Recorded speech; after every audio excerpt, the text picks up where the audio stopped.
வந்து சேவித்து உன் கொத்தாமரையே கோத்தும் முருகையாய் பெத்தமே துன்னம் குலத்தில் பிறந்தோ நீ குந்தேவரங்களே கொல்லாமல் போகாதோ கொள்வான் நன்றுதான் கோவிந்தா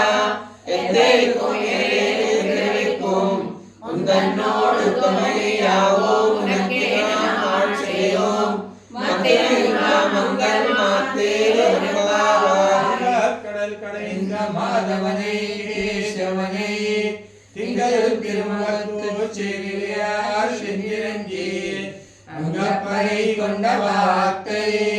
அடிகுடுகளை பயங்கவல தந்தரியல் பக்தரா கோதை சொன்னார் மாலை 30 கப்பாமே இங்கே செப்பார் 2 மாதரை தோள் செங்கம் திருமண செல்வ திருமாலால் எங்கும் திருவரல்